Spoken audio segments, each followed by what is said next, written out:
All right, welcome to the Daily Objective. I'm your host today, Don Watkins, and with me is a super awesome special guest, Brian Amerige. Brian, welcome to the show. Thanks for having me. Really excited to be here. Yeah, so I met you, I forget exactly when, but it had to be like 6 or 7 years ago when you were still at Facebook and you were actually providing some help with organization I was working with on how to be more effective on social media.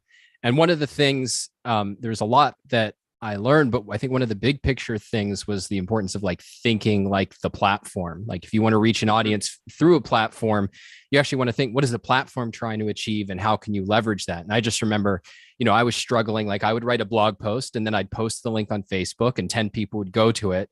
And one of the points you made is, if I'm a platform, A, my users probably want to be on the platform and interact with it. And B, the platform certainly wants you to stay in the platform. So like if you're creating native content, that's probably more effective. And so it was just a very illuminating thing. And I realized like how much you were thinking about what is social media, like how is it being used? And I think we didn't get to talk a lot about then, but I think you've thought a lot about how can it be misused. And so I wanted to talk to you about your new app, Thoughtful, but maybe you can just provide some context of like how you got to the point of creating, this app and what your background was that just set off this chain of thinking. Yeah, I mean, there's kind of a lot to say here. I mean, I came to Facebook in the first place, sort of in late 2011. And I came to it because I had this realization about the role of communication technologies in the history of, in history period.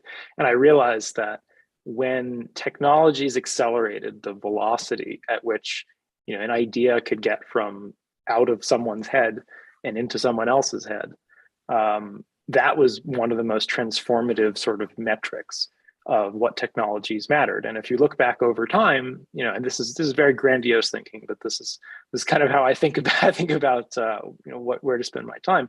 But when you think back over time, that captures things, everything from the printing press to the telegraph to radio to increasingly the internet, email, and then I saw the next wave as sort of social media. It was this unbelievable, disproportionate step change where suddenly people with no power, no money, no connection to the existing, media could say like, I exist and this is what I think. And they had an opportunity to, if those ideas resonated, if they figured out how to communicate them the right way, that could completely change the world. And we saw that a whole bunch. Well, I'm interested in, so what was different or what did social media add? Because I mean, before then, I grew up just as AOL was exploding. And in those days, like you put up a web page, maybe somebody, maybe you build an audience for your web page and then came blogging. What do you think social media added in terms of a person's ability to get their ideas heard? I mean, it's really scale more than anything. It was the fact that you didn't have to do the work of building the audience necessarily. And so that was sort of the promise of it. The promise of it in a sense was like, if you get the ideas right, if you get the communication right, if you get the framing right, and it resonates with people, that it can go viral. It can, you can write something that either, is seen by 10 people or is seen by 10 million people. And you're not doing the work of getting 10 million people necessarily onto the platform. Facebook had done that for you. And so it was really a matter of distribution.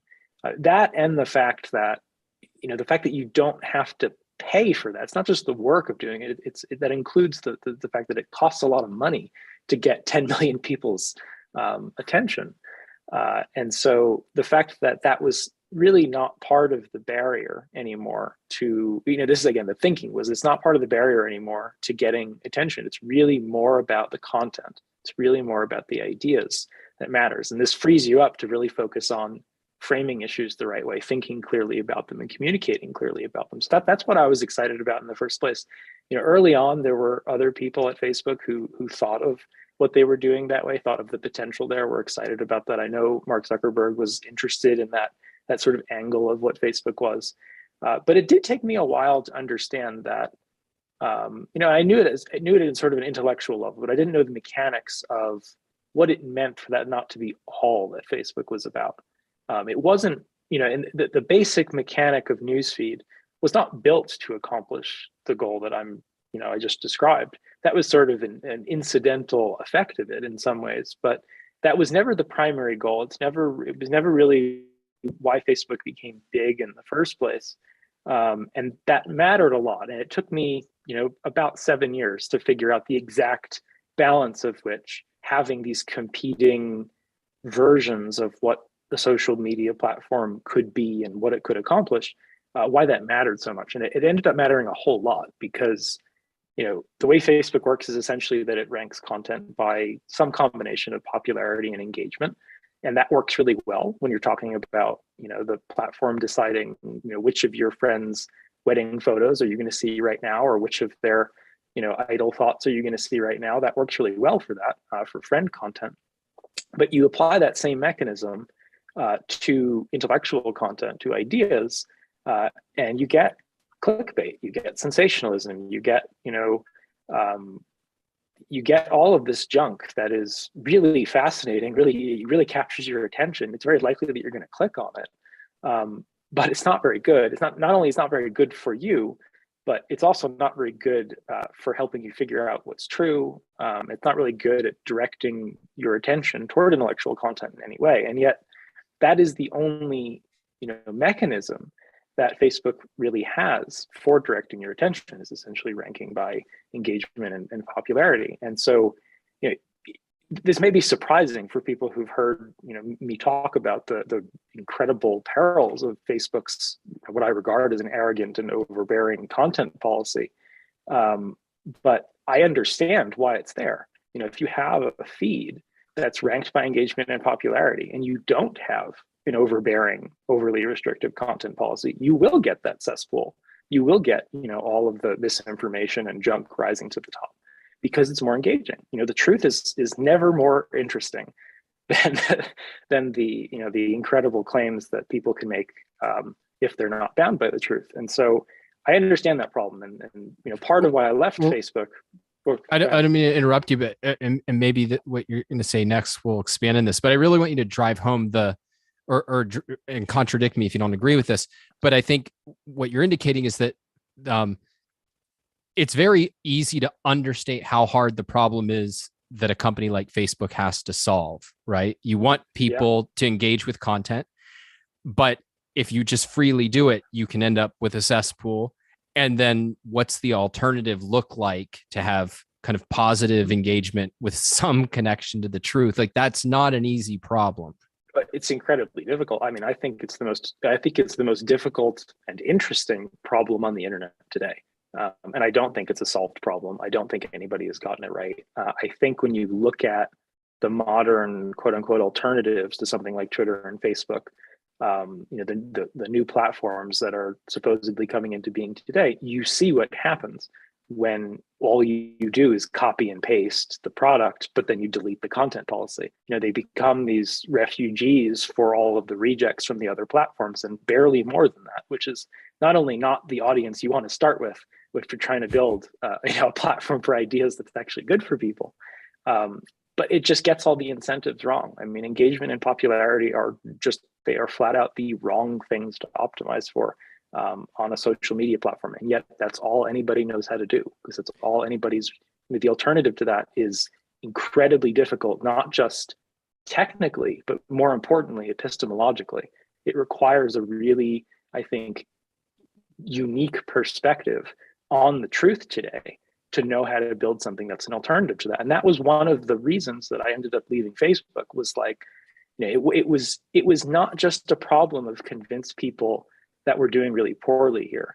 It was the alternative requires that you understand, for example, that truth is objective, and that you understand that people don't learn by being, taught by PhDs and people who have MDs next to their names. They learn by figuring things out for themselves and by weighing evidence and by looking at alternative perspectives. And like the process of understanding truth is not a single shot of truth from an expert. It is a It is a much more complicated process that is done individually. And it's not true that if you just get rid of all the disinformation that, people suddenly have the truth. It's still a difficult personal process for people to go through that. And that sounds obvious when I say it that way, but that's a very rare perspective, particularly in Silicon Valley. People don't think of the truth as being objective. They don't think of the truth as being something that you have to wrestle with personally. To use like an example on that, like I think a lot of people think that racism will just disappear if you just get rid of all the racists, and it's not true.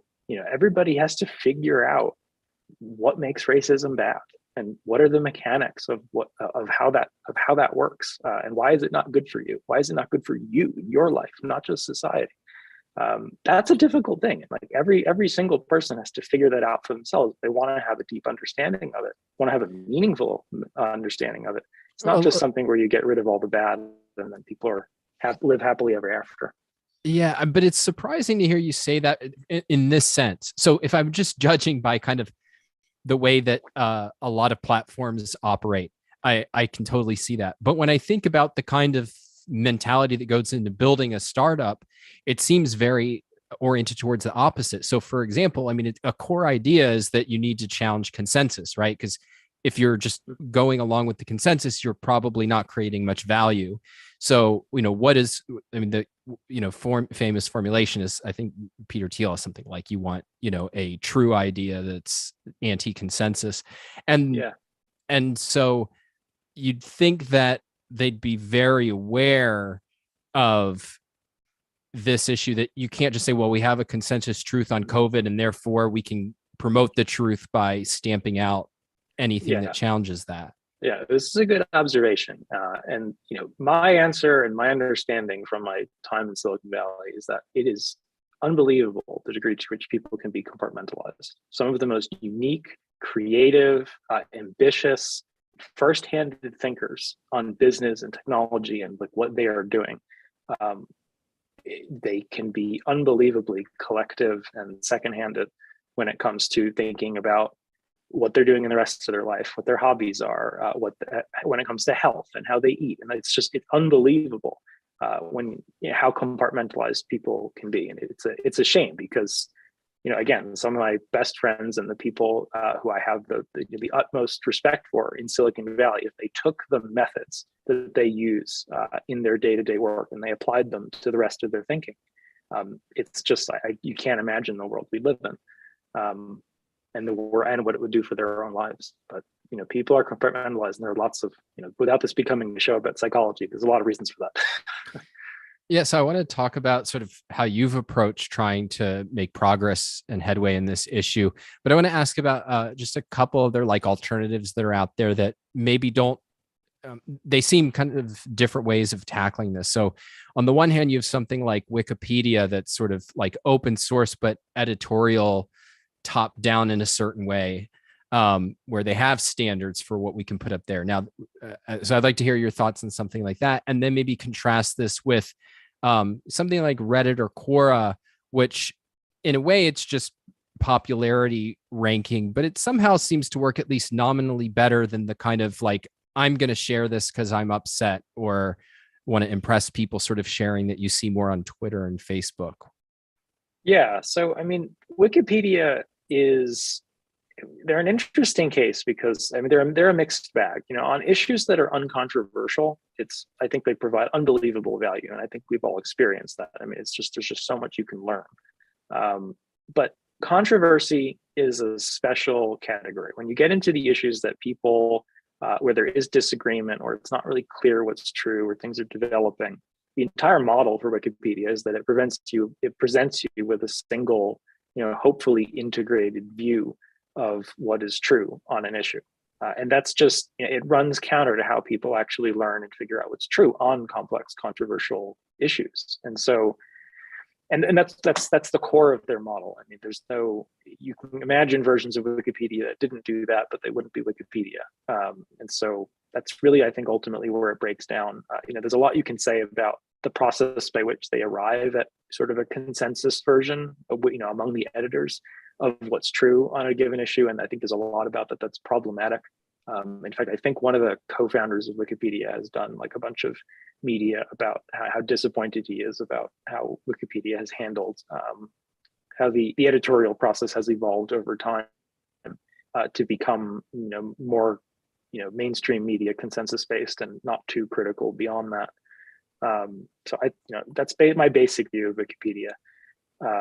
When it comes to remind me what the second part of that was. Sorry. Well, I was thinking of companies that maybe you just put them in the same category as having the same problem as Facebook or Twitter, but Reddit and Quora seem to me at least marginally better.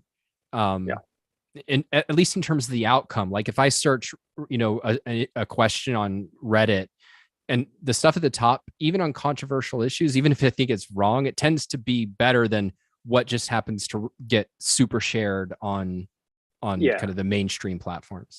I think part of what you're witnessing with that is the power of sort of the standards within sub-communities. I mean, part of what happens on those platforms is that they are, because they're not just, you could post anything about anything. They are a little bit more intellectual. The people who are there are, I think, a little bit more intellectual. I think part of that is that there's an expectation of the standard of method, I suppose, or content that's going to go into it. That if you want to be successful in this subreddit, then you're thinking about that subreddit. You're not just thinking about all the millions of users who are on Reddit. So I think that there's part of it that has to do with that. The fact that it's restricted often helps with sub communities, but it's not enough. Is I guess what I'd say. It's a step in the right direction. Structure helps a lot. It's amazing how, and this is part of eventually you'll see this over the long term with Thoughtful, but part of one of the core beliefs that we have when we're building is it's actually amazing how rigorous people can be once they agree on the method in advance. It's not, if you just ask them like, oh, what do you think is true on this? Like you're going to get things all over the map. But if you talk to them in advance about, wouldn't you agree that this is the right way to go about thinking about this? Or do you disagree about the method? If you talk about the method explicitly first, it's amazing how intelligent and rational people can be about following a method like that once they agree to it. And that makes a huge difference. So, think structure like that, I think, plays a big part in the future tools of the internet. All right, great. So I'd love to hear about Thoughtful, and maybe you could even do it a little historically, like where did this idea start and where did it end up? Because I'm interested in sort of the evolution of how you thought about it. And I'm always interested just in the general category of like, everybody thinks, oh, if only I had a great idea, I'd have a great business. And having seen from the inside the creation of a number of businesses, that's a nice idea doesn't hurt, but the hard work is kind of the in-between zone of executing on it. So bring me into how this all came about for you. I mean, I think that the top level context and the sort of evergreen perspective that Alex Epstein, who's co-founder of Thoughtful, and I have brought to what we're doing is that the internet is something of a paradox. On one hand, it is this absolutely unparalleled place you can go with just a mind-bending access to information, something like we never could have dreamed of 50 years ago, what we have at our fingertips. And included within that is some of the very best content that has ever been created, that is life-changing for the right person if they find it. It's just unbelievable. And this is a lot of, I think, what people thought the internet was going to usher in, this new age of just transformative impact on people's lives in terms of ideas, which affects the rest of their life in every other way. And that's sort of been, I think, the background hope for many people with the internet for a very long time. And yet it's a paradox because on the other side, even though all of that is true, there's 1,000 times more junk and clickbait and things that are misleading and distracting. And, it's usually fascinating. It's certainly enough to capture your attention, but it's a little bit like, like sugary cereal in a way. Like it tastes good and like you're not going to have any problem eating it now, but you're not going to feel good about it. And it certainly doesn't live up to what the potential of our experience on the internet can be. And so, that's always been the background context for us. I think the long term of what we've set out to build is we think of it as the enriching internet, and there's a whole long story of how we're going to get there. But that's how we always thought about it. And that begins, however, with this problem in the first place of, most of how we get exposed to content on the internet today happens through platforms like Facebook and Twitter and YouTube. And they're incredibly good at capturing our attention and giving us things that are interesting. And they've established the model. They've established the model of how you're going to interact with most of the internet. And what that means is it's mostly in 5 to 10 minute sessions. Sometimes it's longer, maybe at the end of the day, but most of the sessions you have with the internet are shorter sessions. They're usually done on a phone today. They're not usually, most of the phone dominates our attention as far as the internet goes. It's not the computer, not desktops, it's not even laptops. And so that's really important to come from that perspective. And we come from that perspective of like, this is not, you have to build something that is going to fit in with, not fight the way, we've successfully figured out how people are going to engage with the internet today. And that's on their phones in short sessions. What we also know from the success of platforms like Facebook and Twitter and YouTube is that it's a pull model. And what that means is, people open these apps knowing they want something interesting, but they don't really know what they want. They're not necessarily, it's very different than something like going to Google and researching something. That's, we do that, and that's incredibly important. And obviously Google has an amazing business because of it. But it's a very different use case than how most of our time is spent on the internet. Most of our time is in this pull model where you open Facebook knowing that you're going to get something interesting, but you don't really know what. You don't know if it's going to be video. You don't know if it's going to be a web page, an article. You don't know if it might be a podcast. So you just don't know. And so again, this is part of the context of like, that is the kind of, if you want to build something that helps people spend time on more enriching content, you can't fight that. That is a model that works because it fits into people's lives in all sorts of ways. And so much of what we've tried to do at first is to embrace that kind of model and do it in a way that helps people take those 5 to 10 minute sessions and spend them on enriching content, things that they're going to actually feel proud of, things that are actually good for them, things that add up to something, rather than the junk that we usually forget about or regret consuming on these other platforms. And so there's a whole lot of work that we've done at first to really make most of the content that's really good out there is not, you can't consume it in 5 minutes. It's usually longer form content. And so it's one of the biggest challenges that we've worked on is how do you make long form content enjoyable and accessible and usable within shorter sessions. So we've spent, for example, a lot of time on saving your place in anything. Whether it's a video or a podcast, but even if it's an article, if you're reading a long article, if you open it up again and thoughtful, you will go right back to where you were. And so we're really good at saving your place on everything, making it easy to jump back and pick up where you left off. But another key aspect of that is again, this insight that, most of the thoughtful content on people's phones today is siloed by content type.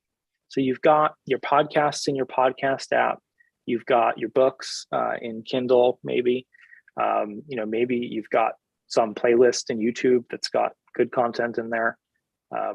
And so again, that's a violation of this pull model. I mean, that requires a huge amount of intent from you as a user to say like, oh, I'm going to go read this now, as opposed to the bar that Facebook has, which is like, just give me something interesting. I've got 5 minutes, just give me something interesting. And so a huge part of what we've done is bring all of those content types together. And so when you open Thoughtful, we've in your queue, you've got videos and podcasts and articles and books, and it's all mixed together. And we do a whole lot to help you make progress on longer form content, try things that you've seen before but you haven't gotten to.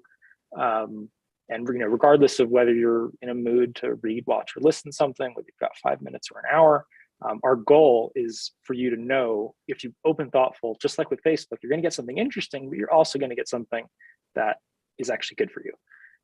And so that, that's been our emphasis. That's what the app is today. That's what it seeks to, that's the goal for it, is to become that drop-in replacement for your time.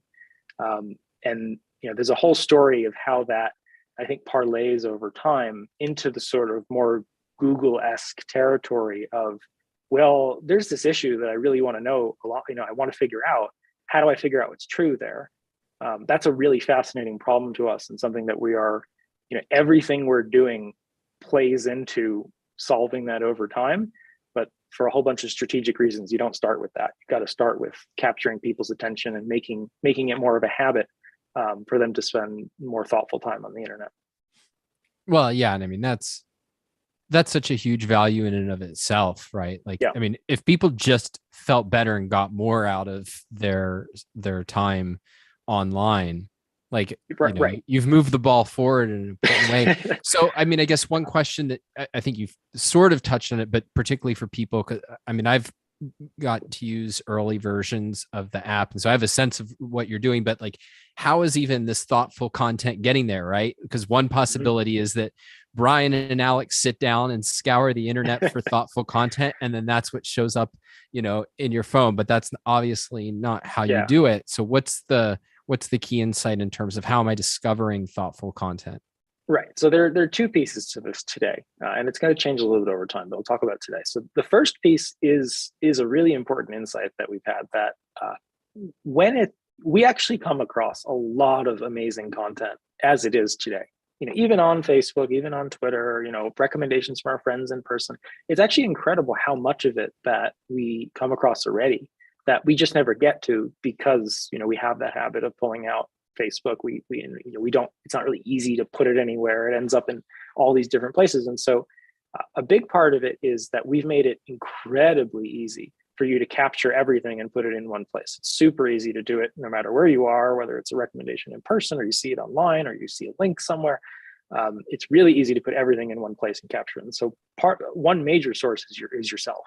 Just your experience of interacting with other people and ideas on the internet. You actually come across a lot more of it than you realize when you actually have a way to get back to it at the right time, because it's almost never the right time when you actually see it in the first place. And so that's a major piece of it. But the other major piece of it is that, Thoughtful is a social network on its own.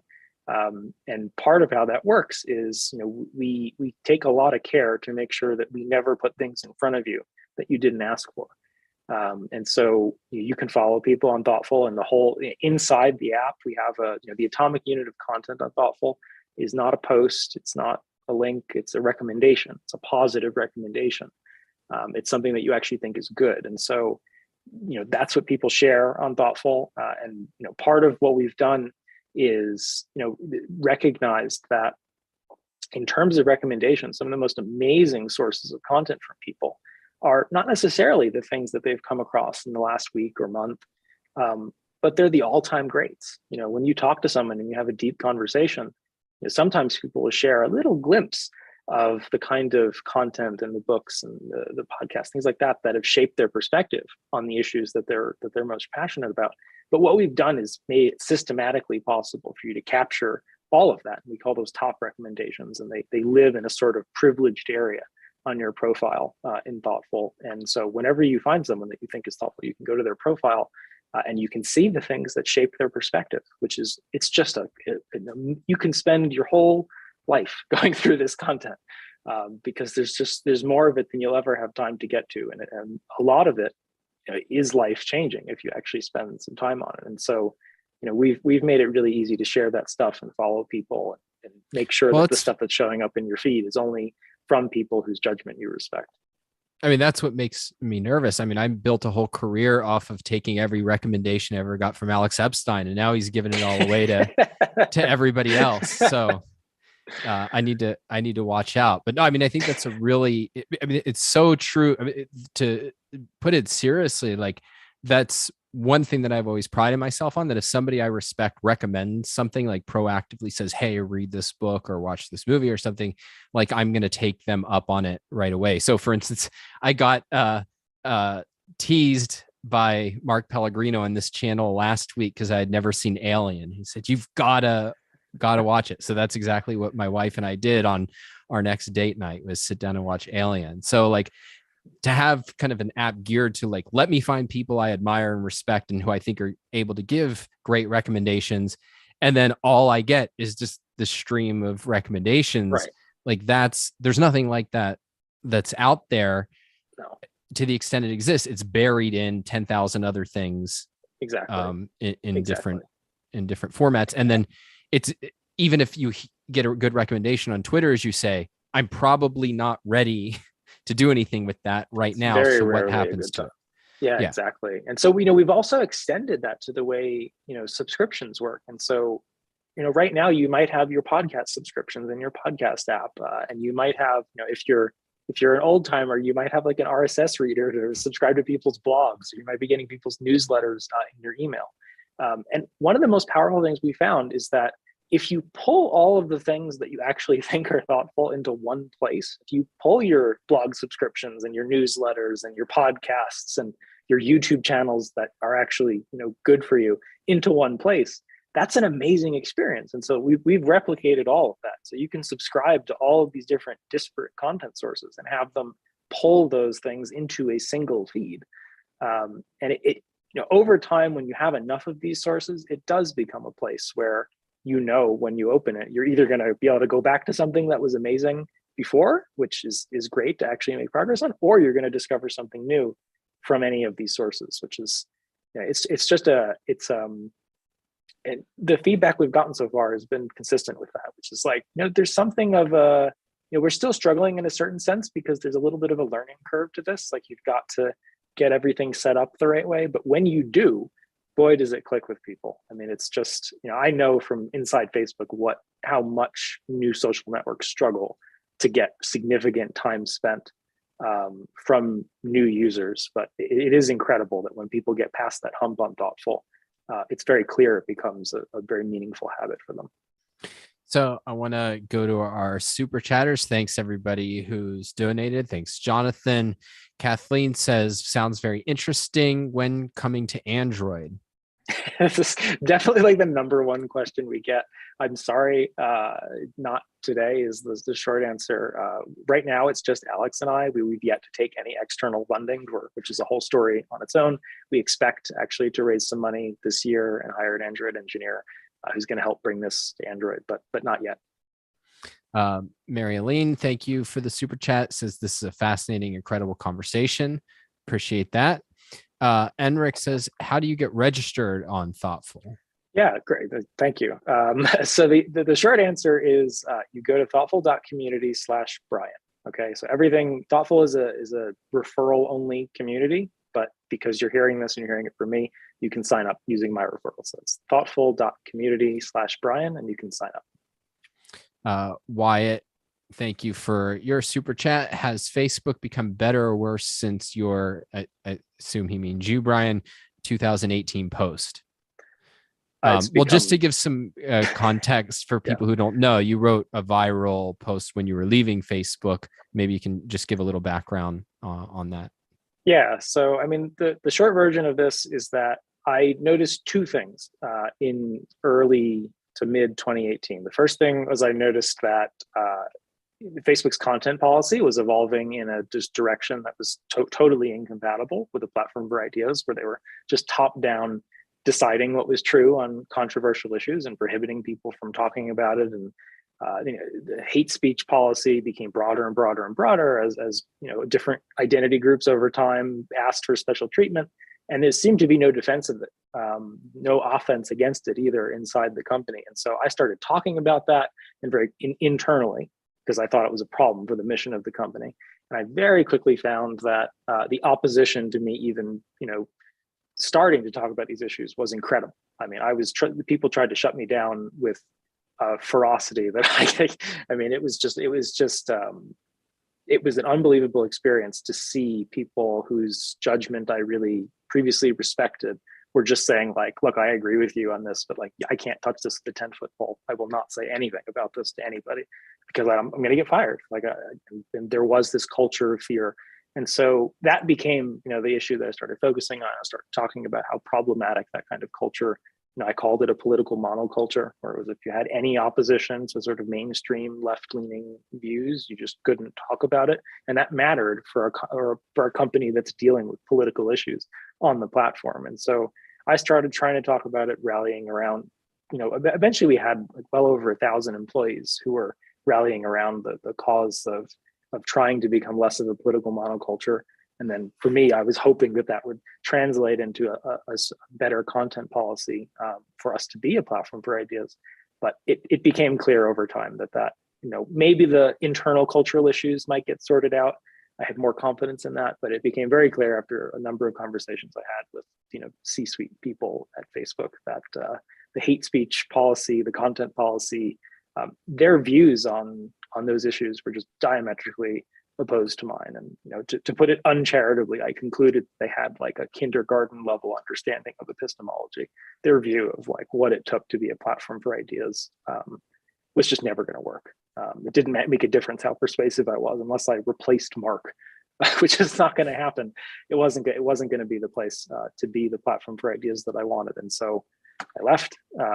The posts that I wrote about the internal political monoculture became very popular. They were leaked to the New York Times. They were on I forget, it was the front page or the second page of the New York Times when I did it. And so it caused this whole public outcry because it was this example of how Silicon Valley was dealing or not dealing with these. It was evidence basically of a lot of what people were afraid of in terms of the political tendencies and the effects that it had on how these companies are run. And do you think it's gotten better or worse? Unfortunately, I know it's gotten a lot worse from people that are there, still there. There's a period of time, I think, where the people in the group I started was called Facebookers for Political Diversity.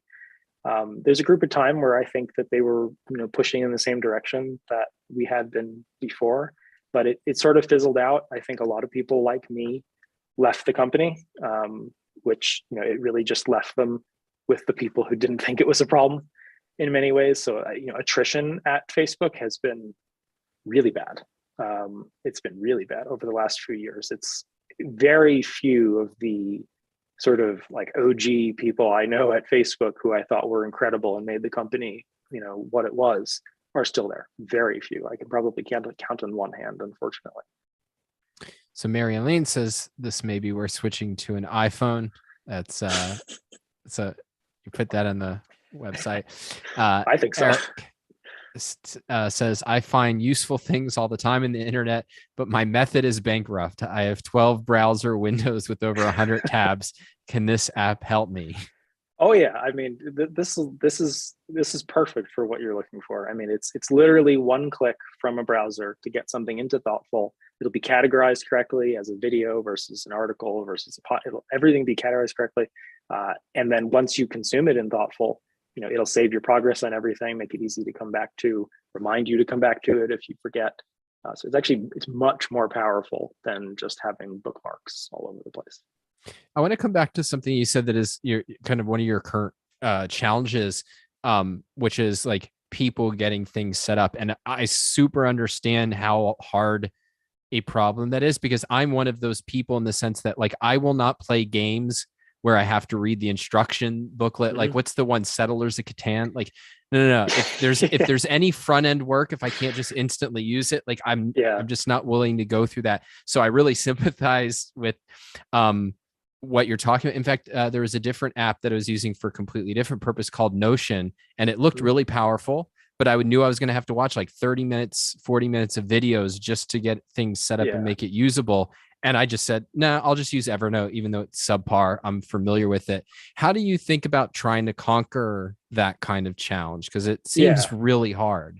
It is really hard. I mean, the short version is that this changes over time depending on how many people are on the platform. So early on, you're going to start out with more motivated people who really understand, like they have a problem with consuming junk content and it's not good for their lives, and they want to solve that. And they really, they want to build a habit of spending more time on thoughtful content. And people who are motivated that way, will put up with having to get things set up a little bit more.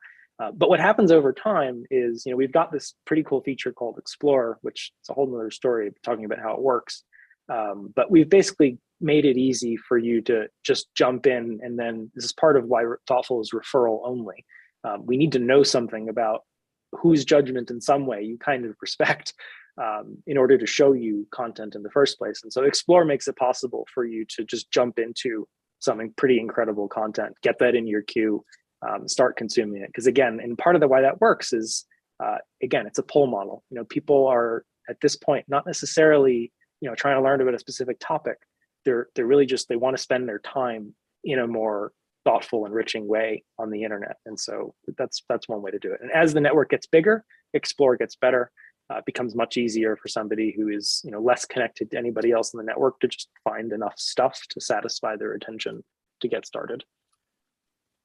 And we got another super chat with no question, James, for $99.99. A huge thank you. That leads to the next question I was going to ask, which is, we know that capitalism ruins everything. Have you thought about the challenges of like how you're going to monetize this without undermining your central mission? Yeah, I mean, so this was another, in many ways, I'm so grateful for the time that I spent at Facebook, because it gave me an inside seat, a front row seat to so many of these issues. And I was able to see, on one hand, what an amazing business advertising is. On the other hand, there are real challenges that presents for the way you run a company like this. And just to give you this is sort of interesting, so I guess I'll talk about it here. One of the things that I don't mean advertisers are afraid of controversial content and therefore they're not going to. That's true, but that's not the kind of nuance I'm talking about. I'm talking about when people don't pay for a product because it's monetized with advertising, they stop thinking about what it's worth to them, and that's a huge deal. If you look at where Facebook's brand is today and the relationship that users have to the product, I mean, it's a disaster, and it's responsible for so much of the hardship they've gone through. That on one hand, people have, billions of people have used this service that's actually in many ways done a lot for their lives in a positive way. That's why they're still there, but nobody thinks about it. You're never forced to think about how much is this thing worth to me? Is this actually good for me? Is it not good for me? And, maybe the balance of that is changing over time, but there's certainly a lot of people for a lot of time where the product has actually been good for them, but they've never been put in a position of having to assign a value to it, to decide whether it's worth paying for. And that's, I am a big believer in the relationship and the brand that you build with your customers. There's very few things that are more important with that for the long-term success of a business. And I think you're seeing that with what's happening with Facebook today. And on the other side, you look at something like Apple. There's nothing you can do with Apple that doesn't cost at least 99 cents. Right? It's just everything you do is monetized. Everything is just on the level of, you've got to decide if this is worth it to you. And if it is, then you pay for it. And, that creates all sorts of amazing positive associations for the company when you decide something is worth it. And you're one of the people who decided it's worth paying for this. And so long story short, I'm a big believer in having a business model that correctly aligns the interests and understanding between customers and the business. And so I think if people are getting value from Thoughtful, they will be paying us directly. And that there are challenges associated with that when it comes to a social network, because network effects are a very, very big thing. And so who exactly is paying for what? And, is there some degree of, the more content you're creating, the more kind of, for free Thoughtful becomes for you. There's something like that in there. I think there's more complexity than just everybody paying, $5 a month. But it's certainly more in that direction. I think it's very important to us that people are confronted with the decision of whether or not this is worth it to them. Yeah, I mean, part of why I was so excited to have this conversation is, we hear so much talk about mission-driven businesses, but, knowing you and particularly knowing Alex, I knew you guys weren't going to do something that wasn't driven by this kind of aspirational goal. But what does it look like to integrate that with real business considerations and with, and the profit motive and all, seeing what it really looks like to hold your purpose, and a very ambitious purpose, staunchly in mind, and knowing the kind of challenges that are involved in that. It's been fascinating, just to see how far you guys have come. And I hope that as you keep hitting thresholds, you'll return and kind of give us updates on your thinking and what you guys are learning. For We sure. got a thank you theme master for £5. Eric, I'll ask this question, but we'll have to follow up with something because we can't end on this because I don't even know what it means. But he said, would you be willing to port the app to OS X? I think here's what I'll tell you. Go sign up for Thoughtful now. You'll hear about this sooner than you probably think. I have Thoughtful on my Mac. Awesome. So maybe we'll end in this sort of, where are your hopes for where you guys are in a year? I know at a startup, it's hard to think. You can think super long term and you can kind of think next quarter. I know that that's a hard question, but whatever time frame is most relevant, like, what do we have to look forward to in the future? I mean, there are two pieces to it. One is that we're going to be on more platforms, and then including Android. And the second, and I'm more excited about this, to be honest, is that we actually have not done nearly as much of the social piece of a social network as I think we've wanted to, because for example, on most social networks, you can comment on things. You can have whole conversations about pieces of content. That doesn't exist on Thoughtful today. There is no commenting system. And the feedback is incredibly valuable in the sense that it tells you like how much thoughtful time you create when you share something, but there's no sort of one-to-one interaction. And part of why we haven't done that yet is that, like everything in Thoughtful, we're really starting from the ground up to rethink all of these social dynamics, to think about how do you incentivize a kind of productive, healthy conversation about content, and how do you, what do we actually want to get out of that, and how do you do that in a way that's not going to become, the sort of performative act that I think most interaction on the internet is today, where it's really not about the person you're talking to. It's kind of about the 10 million people who might be watching. So there's a whole bunch of dynamics that are really complicated and things like that. And so what I'm really excited about right now is that we think we've actually solved a whole bunch of those, and we're building that kind of interaction system now, actually. And so that's going to ship probably over the next few months. Well, it's awesome, Brian. This has been a really fun conversation. It looks like our audience got a ton of value out of it. Coming up later today at 10 p.m. UK, we have Concepts of Consciousness, reading your own mind while reading the text, with Lee Pearson, Steve Richens, and Bob Stubblefield. So be sure to tune in for that. I will be back tomorrow with the Thursday Collective. Brian, thanks again. And hopefully we'll get to talk to you in the future. Thanks. The pleasure was all mine. And just as a reminder, if you want to sign up for thoughtful.community/Brian. Awesome. Thanks. Take care.